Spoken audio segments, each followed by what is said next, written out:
Hello and welcome to another big edition of the NBL1 show thanks to Coles Express. I'm Megan Hustwaite, Pete Hooley with me at the desk as usual.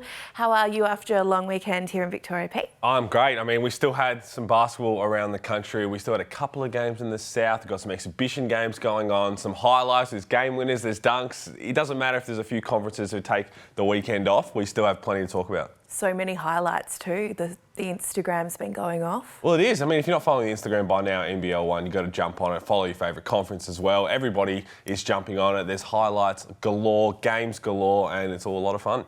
So let's crack into what did happen at the weekend, Pete. So NBL1 North and West played, but we did have a couple of games in South too. Yeah, we still had a couple of games. Frankston and Eltham played, which we'll touch on that. It was a big result. The Gunners played the COE and these exhibition games, which are really fun. So Indonesia is travelling around Australia, playing against some of our local teams, and it's a lot of fun to watch. If you get to see free entry, I believe, to go to the games. The Eltham High School game was packed out on Sunday night, and they won that game. Indonesia defeated Eltham 75-68 from Eltham. Big win, but Friday night is where it all got started. Diamond Valley, 108 defeated Indonesia by 80. DJ Vasiljevic, who took my spot a couple of weeks ago, but he's not just doing this in these games, he's doing this all season long, and I made the joke that he's kind of going for Jimmer Fredette range for those college fanatics. He obviously, Jimmer Fredette grew up in a place where I went to college, so it was fun to see him, but he's pulling up from deep. He is just enjoying himself. He had 41 points, 6 rebounds, 5 assists, and I tell you the one man who's really enjoying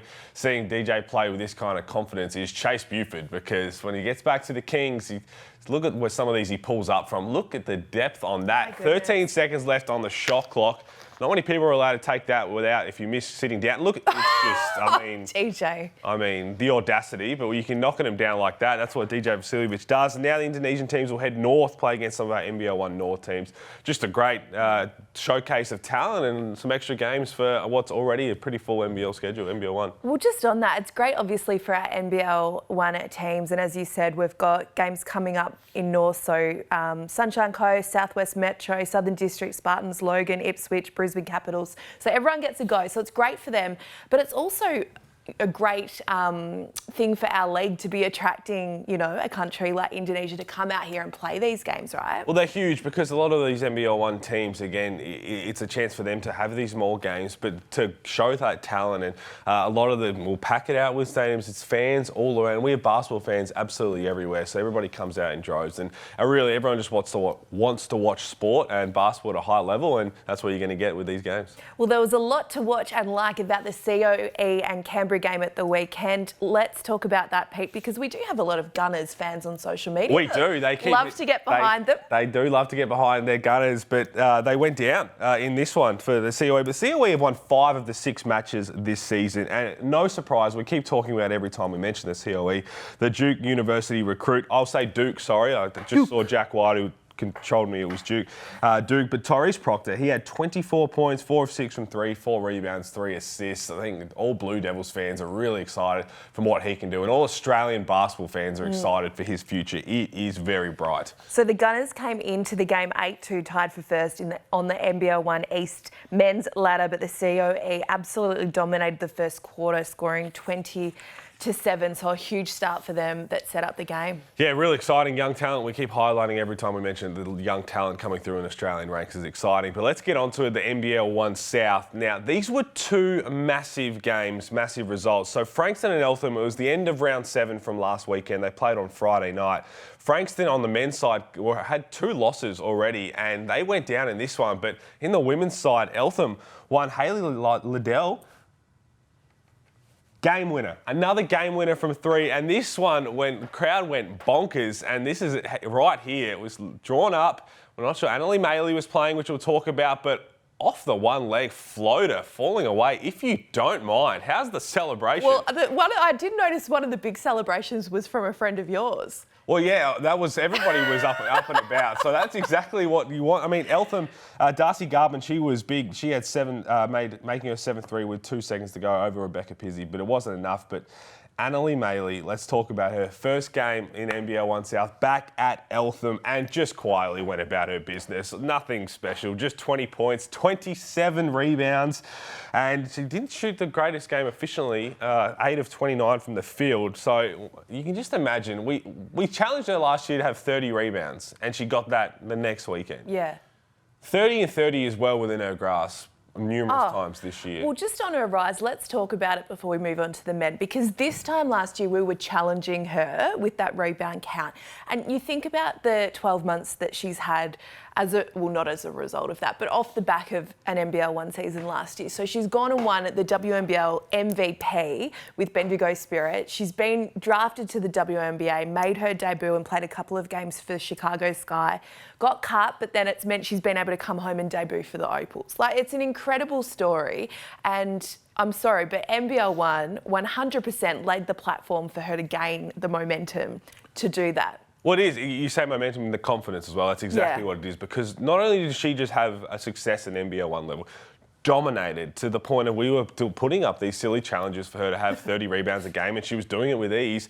Then from that, she has just exploded to one of the best talents we have in Australia. Love the way she goes about it. Some people just have a knack for rebounding in high numbers, but now she's scoring the ball any which way. She's really exciting. Her future is going to be continuing to get brighter and brighter, and I think we're going to be talking about her a lot on this show. She's a star. Let's talk about the men's action. We'll start with Eltham. Well, I tell you what, Eltham, first win of the season against Frankston, who really needed to try and stop this little rot that they were in. Josh Skaggs, he is athletic as they come. He was swatting things away, throwing dunks down on the other end. Sam Short, another one who deserves that look in from NBL teams, because he is just controlling the Eltham. He had a triple-double a couple of weeks ago. There's a nice alley-oop for Dylan Stith from Barker as well. But there were some really exciting moments down the stretch of this game. Really, there's an alley-oop that Sam Short throwing it up to Josh Skaggs. It might be one, if not the best athlete in the NBL1 South. He'd be very close to it. Lockie Barther and Dylan Stith, they struggled. Only had 20 points, and they both average over 18 a game. And right down the stretch, 3-point win to Eltham. They were excited. It wasn't a game winner. They just got it done. But to get their first win over the board in a game like that, it would feel really good. They've had lots of positives. Mitchell Dance has been, he was really sort of the star for them down the stretch at the weekend. He's had some big performances against top 4 teams, which is a good sign for Eltham. But do we need to put the blowtorch on Frankston? You can do that. You're too scared. I will. I think they'll be okay. They've got plenty of talent there. They're well coached and just going through those little struggles. It's definitely a game that I think everybody expected them to win, but credit to Eltham for gutting that one out, and I'm sure Frankston will come back all right. Well, I'll put the blowtorch on them because they've had a rough couple of weeks. They're so much better than that. I believe in them. They'll be back, but Common Blues. That's a really... Oh, that is a soft blowtorch, if anything. Well, you didn't want to do it. I didn't do it. I'm not going to. Fire up Frankston this weekend. I'm sure they will. Okay.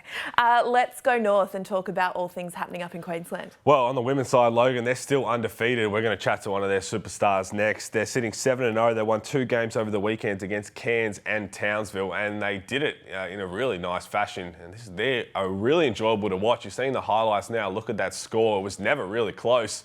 And the way they're performing, they're trying to go back-to-back, and they're looking pretty tough to stop. And there were opals all over the court as well. So standouts against Logan, Cairns, Kayla George with 21 points, 17 rebounds and 6 assists. She thinks she's a bit of a big point guard, and I think she is when she's putting up close to triple-doubles. Townsville's Steph Reid had 22 points, 7 boards and 6 assists. Well, they did. And now Northside Wizards star Shyla Hill, it came out that she's going to miss some time with glandular fever, which is tough, obviously, with the recent stuff that happened at the Opals. I'm sure, hopefully, doesn't take too long before she gets back out there and produces her best. So she's out at the moment, but her future teammate at Sydney stepped up. Tiana Mangaka here had 40 points, 8 rebounds, 5 assists and 6 steals in their 7-point win over the Pirates. And we've been talking about Tiana every week. She's having an incredible run of form, and I'm super excited to see what she might be able to produce for the Flames this coming WNBL season. Well, again, you talk about Annalie's confidence, NBL1, and then going into bigger and better things. I think the same's going to happen there. Now, before we chat to our next guest, it was a massive weekend for her, Mikaela Ruef. 37 points, 15 rebounds against Townsville, and 25 points, 22 rebounds against Cairns. She's got some exciting news that we saw recently. We're going to chat to her about, and really just absolutely dominating up north. And Pete, she joins us now. Welcome to the NBL1 show, Mikaela Ruef. Thank you. Thanks for having me. How is the view at the top of the ladder? It's good. It's been, I mean, we won it all last year, so we're hoping to repeat again this year. How do you find that now? You're obviously winning it. The target is on your back. Everybody knows that whoever wins any competition the year before becomes the hunted. So every game, you're going to get every team's best opportunity. Do you feel like that's better prepared you guys coming into the season, or do you feel like that pressure is there to try and finish at the top and win it all again? I think there's a little bit of pressure. We're a slightly different team than we were last year. We've lost a couple of really good players from last year, and our point guard, Mikaela, and then one of our veteran players, Cassie Carroll. So we're different. We know we're different. We're trying not to compare to last year. We just try to take one game at a time. I think it is slightly easier being an underdog and not people not expecting you to win every game. So there's that little bit of pressure, but I think we do a really good job of just trying to focus on each game and take it as it comes. Talk to us about some of the teams that are around you on the ladder. The competition is really heating up, and there's some great teams around you and some great WNBL talent in those teams. We will talk about the WNBL, but yeah, what do you think of some of your rivals? Well, we played Spartans, who we played in the championship last year on our very first game this season, which was a really tough matchup. And I think we did a really good job to come out and win that game on their floor with a relatively new team. We hadn't been together much for preseason. We had a new point guard coming in, so that was really good. They didn't have all their players at the time. So I think they're getting better and gelling more. And then just this past weekend, we played Townsville, who was the other unbeaten team at the time, and we beat them by 20, which was a pretty good result for us on the second game of a doubleheader. And then we played Cairns the night before, which is another tough team with Kayla and Panina on their team, and we beat them by 30. So we're really happy with the way that we played this weekend, and I think we're hoping to keep that form rolling and beat anybody who comes up against us, hopefully by 20 plus. Well, that would make it a lot easier, obviously, with the talk about the pressure. It's less stressful, definitely. Yeah, definitely. Now, last year, it was supposed to, we know it was still dealing with COVID last year, a little bit still are now, but was going to be the first time we saw the national competition. You win NBL1 North, you go play nationally, but that's obviously going to come in this year. So you missed out on that whilst being the championship winners last season. Is there a little bit of talk about that this year? We win it all again. We get to really showcase our team's talents at the end of this in a fully national competition. Well, no offense to you guys, but there's a massive Victoria bias going on in basketball. And I think, last year we had a team that could have won the entire national competition. We had a really tough team with probably 6 WNBL talents on our team. Not everybody played WNBL, but that's how good we were. And I think that if we would have had a chance to play in the national competition, I really think that we could have won it. And I think we have a team this year that we're building. Again, we have more young girls coming up, and we think that the North is just as good as any other league in the competition. So I think we would really love if we had the chance to repeat and then go down and win the national competition, because I think we could. I think the North teams are better than the South ones. Well, I'm an Adelaide boy, so I'll just stay out of this one. I'm Adelaide. You know what I love about this? This is going straight on Instagram, baby. Good. Now, let's talk WNBL. You mentioned beating Townsville by double digits, but that's not the position you're going to be in a few months' time in terms of WNBL, because you've signed with the Fire for the upcoming season.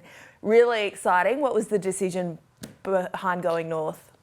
Well, my first year playing in the league, I played with Shannon down in Sydney, and I really liked him as a coach, and I think he liked me as a player.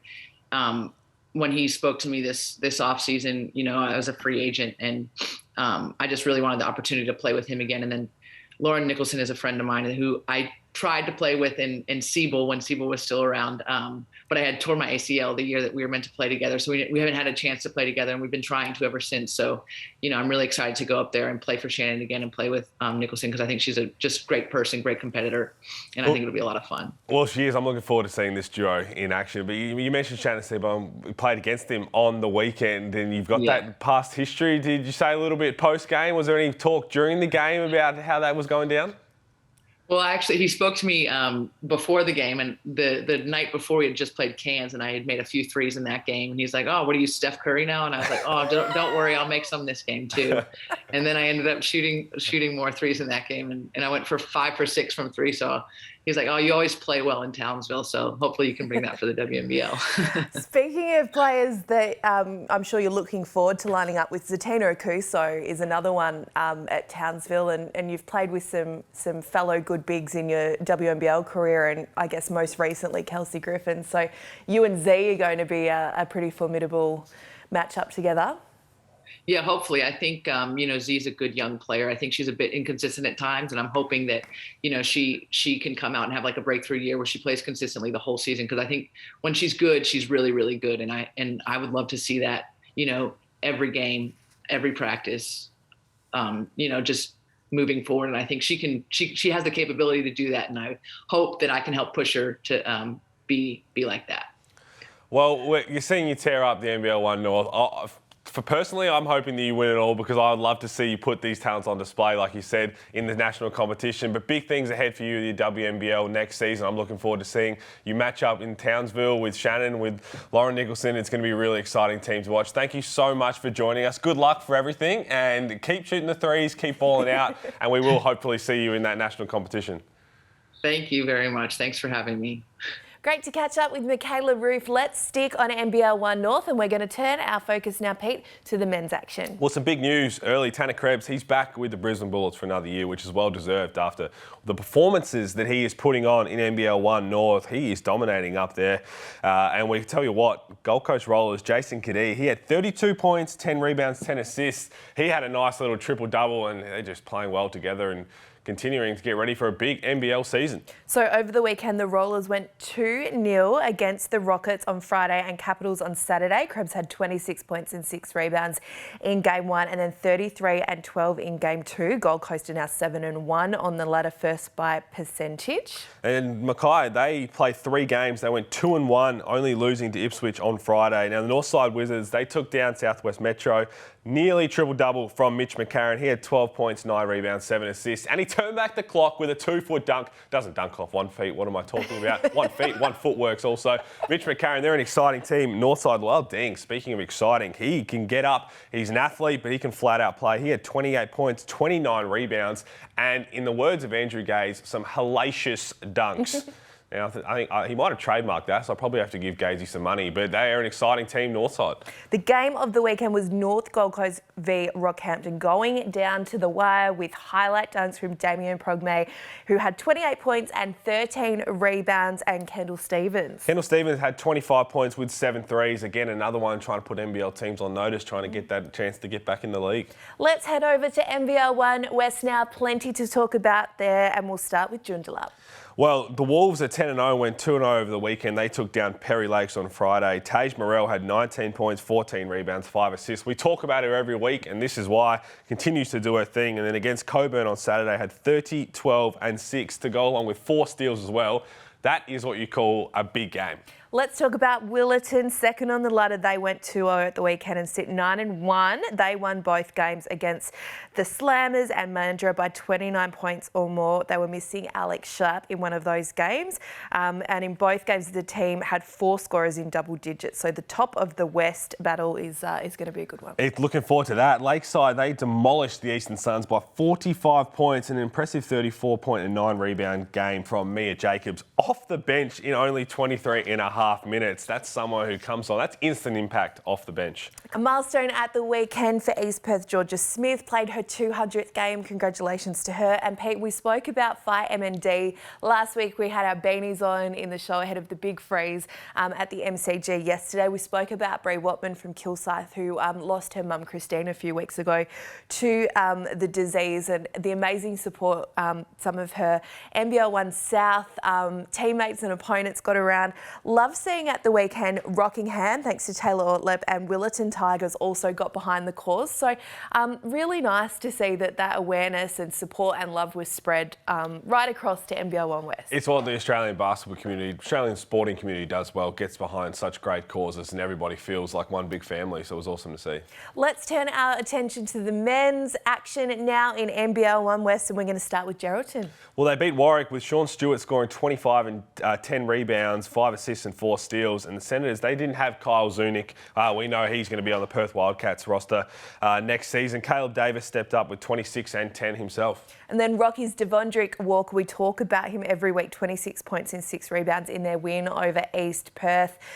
Is there a chance he's going to be back in the NBL, because he's mounting this case every single week? I'm hearing some whispers that there is a strong chance that he may be getting that opportunity. And again, this is what NBL1 does. You start playing with confidence and show that you can put up those numbers. We know the NBL1 is tough competition.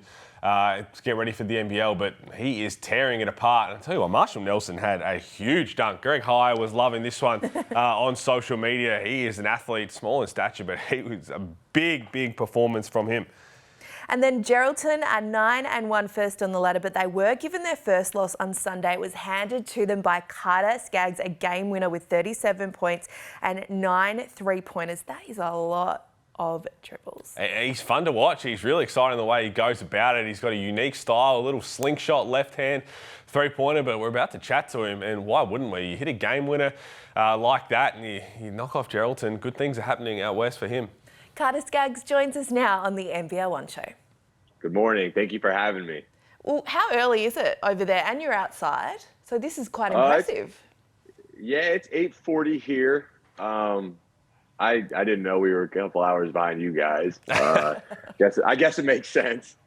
But first time in Australia, landed in Sydney, came here. It's been beautiful. Still getting a little adjusted, but lucky to be here. Absolutely. Well, how much did you know about Australia before touching down? And as you said, you went to Sydney, now you're over in the West. So first overall impressions of our country?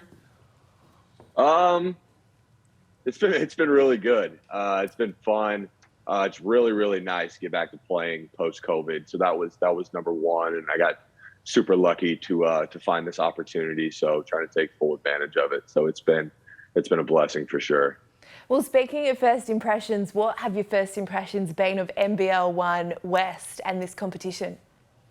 You know what? It's been really good. And I had heard through the past couple of years that, basketball in Australia was growing, with the NBL taking over the NBL1, and just obviously the guys in the league also that have played at a high level, and guys, honestly, local guys that have played in this league for years are really skilled, really fun to play with and against. So it's been good.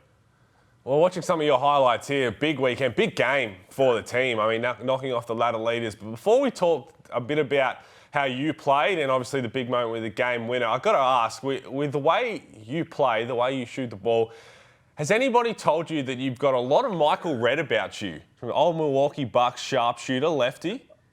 Oh, yeah, absolutely. You know what? I haven't heard that one before. But, it's funny you say that.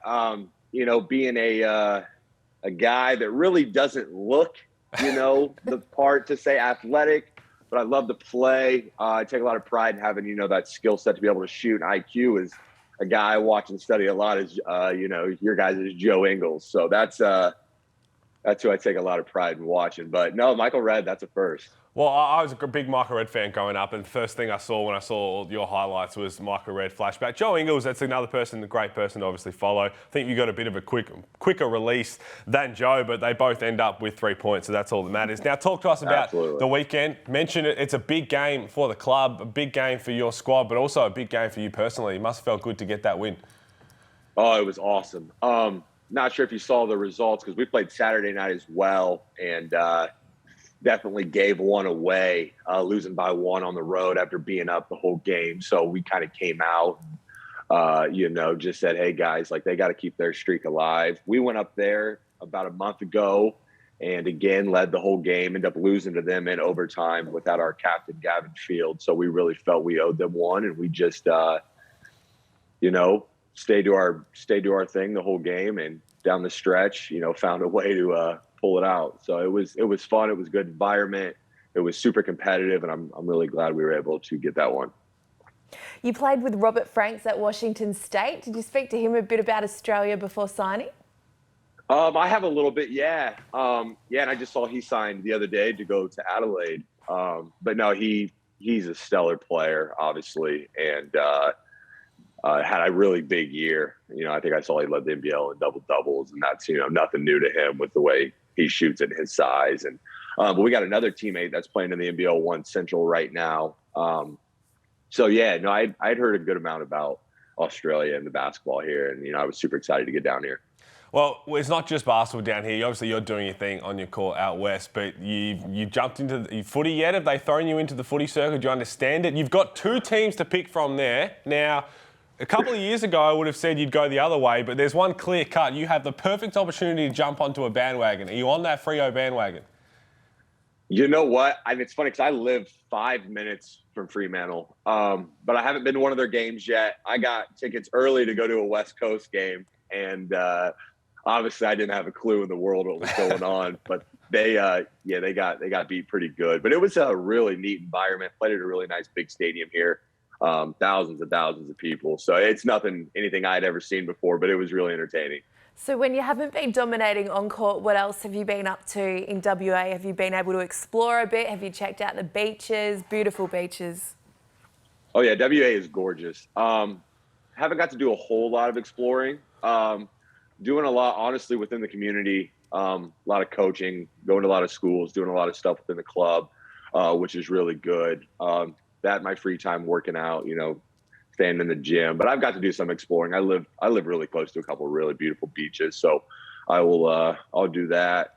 Try to get out and about. But it's been a really awesome experience. Well, excited to watch what happens in your career from here. It's fun to watch when you're on the floor. But do you have a couple of things on your list in Australia you want to do before the end of the season? I mean, a lot of people come down. They want to see a kangaroo. They want to do all that. Have you done that yet? Do you have anything? Have you tried Vegemite?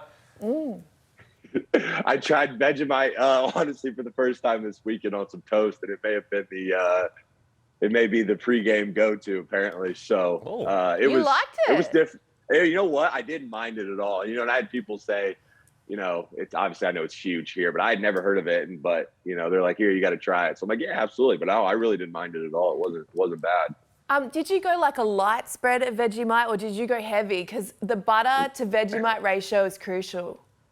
Yep. No, so it was light butter, light Vegemite. Yeah. So it wasn't overdoing it. Well, if it's on sourdough bread, you can't beat it. I mean, It sounds like you've got things sorted. Look, you're basically honorary Australian already, so looking forward to what happens with you. Good luck for the rest of this season. You're obviously a superstar out west, and good luck in the rest of your career. And I think this is just the beginning of people getting to know you in Australia. So thank you so much for joining us. Absolutely. Thank you guys for having me. I really appreciate it. Well, Pete, he was a cracker.